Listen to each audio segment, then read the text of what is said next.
Safety is a huge deal for me. I can't afford financially or medically to roll my tractor. I've taken some steps to make it more stable, rim guard in the rear tires, proper rear ballast. I've got 3-inch BRO wheel spacers on the back wheel, and I'm going to complete the process by putting some spacers on the front wheel. Don't go away. Let's get to work. All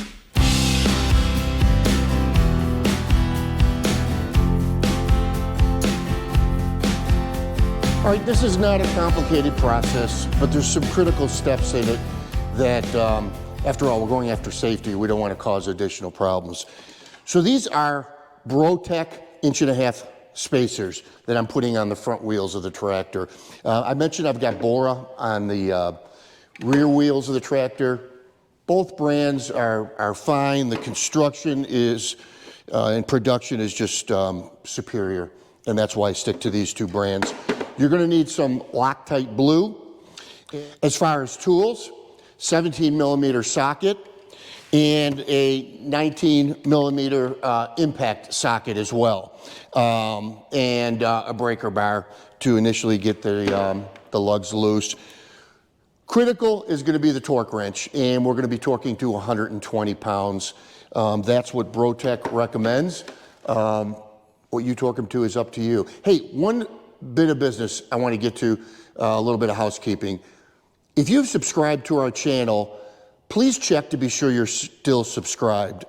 There's some kind of issue going on with YouTube. Matter of fact, I recently discussed this with Tim Marks. We all know him as Tractor Time with Tim. He's having the same issue. So just make sure that you're subscribed. All right, let's get to work. All right, so I've got the tractor jacked up kind of unevenly where I've got the driver's side, if you will, tractor touching the ground so that the tire doesn't spin on me. I've also got the tractor in four-wheel drive and the emergency brake on. All right, so actually first thing I'm going to do, and I should have done this prior to jacking these tires up, but honestly, I wasn't concerned about them being on too tight, and I was right. You know, Deere recommends in the manual that you check your lugs on your tires every 10 hours. I've had issues in the past with this. There are also some issues with frame bolts being loose. We're going to go through all those, not today, but get everything checked and marked. We're going to mark these lugs. I'll show you that in a little bit as well. All right, now we can spin these off. We want to make sure that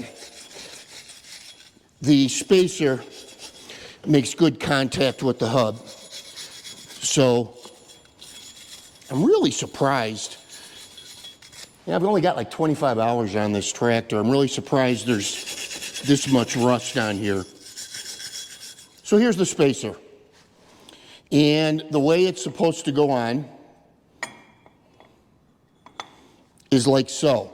And if you see this circle in here, how there's a lip on it, well, there's also a converse lip on the spacer as well. And this is how you want it to sit. So BRO TEK gives you the bolts they want you to use. These are the ones that are 17mm. These are the ones that we're going to be putting the Loctite blue on. Now I recommend, you can see I've got an extension on here, I recommend that you not start these with the socket itself. You want to be a little gentle, kind of put them in by hand. So getting the first one started is not that big an issue. You'll find that your silver sockets will fit in here a lot better than the impact sockets will. So what I normally do is kind of stick it through so I can see that it's getting a good start, and then thread it on by hand before I even go to the ratchet at all. And all I'm going to do is snug this. So the bolts that you used, that you pulled off your tire, you're not going to be using those at all.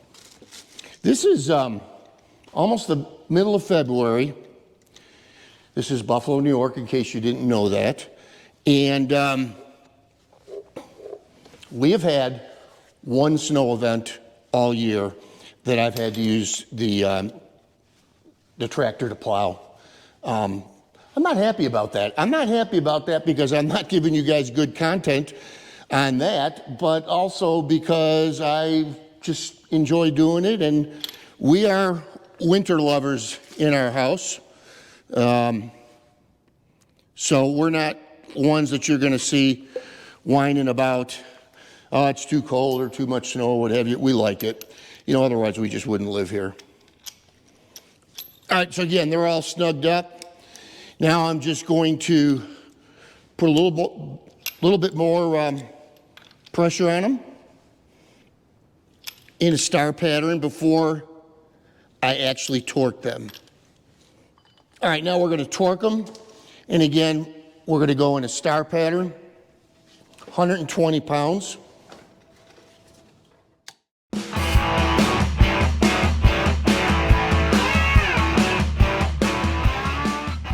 Now, before we put the tire on, I want to show you something. What I'm going to do is to go around and mark each bolt with a line coming straight up. Why am I doing this? Well, because this allows me to just peer around the back of the hub and take a look at my paint line, and I can tell if all my bolts are still tight. These are kind of beveled on the edge. This is what goes in to the hole on the wheel. And this kind of recesses in there to kind of keep you tight. I'm not using Loctite Blue on these. You know, I don't do that on the actual wheels themselves, but of course it is on the wheel spacer itself.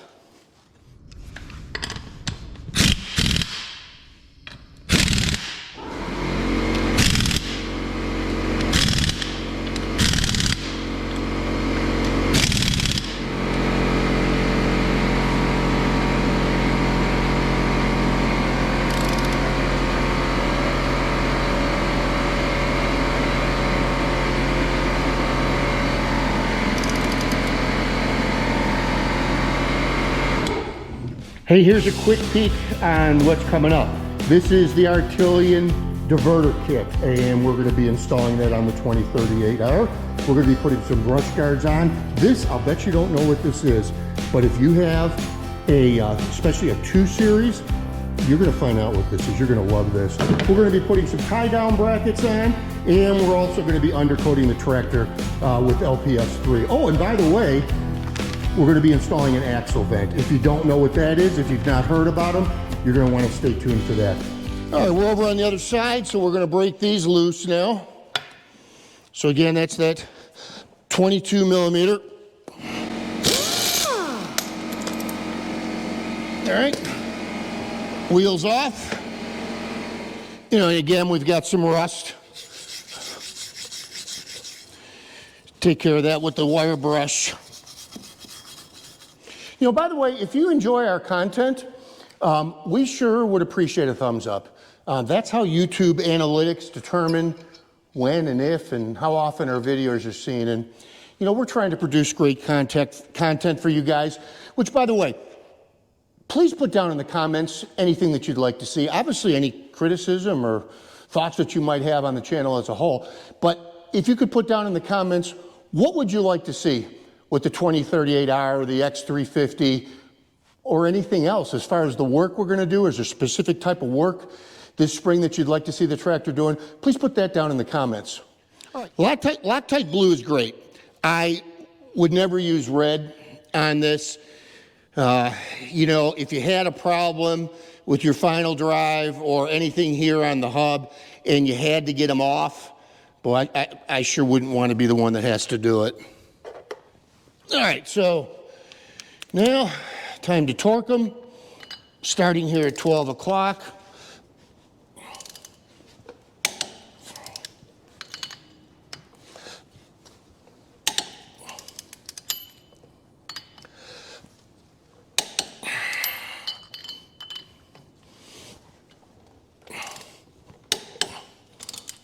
You know, if you don't leave the front wheel down, leave it in the front four-wheel drive, put the emergency brake on.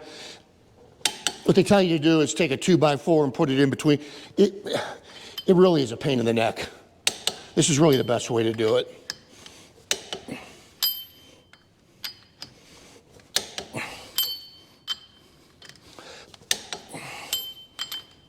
Just gonna snug these up now.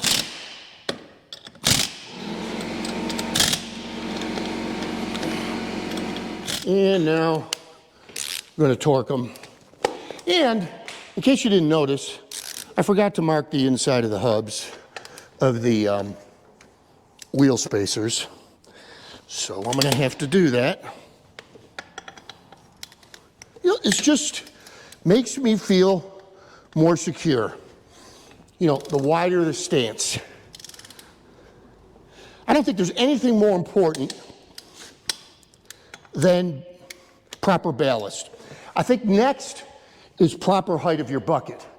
You're carrying stone, rough terrain. Man, that bucket should be just almost skimming the grass surface or whatever you're on.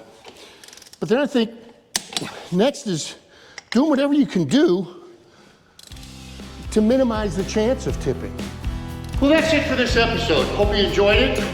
I enjoyed being with you guys. And we'll see you next time on another episode of Tractors of Life. God bless you all.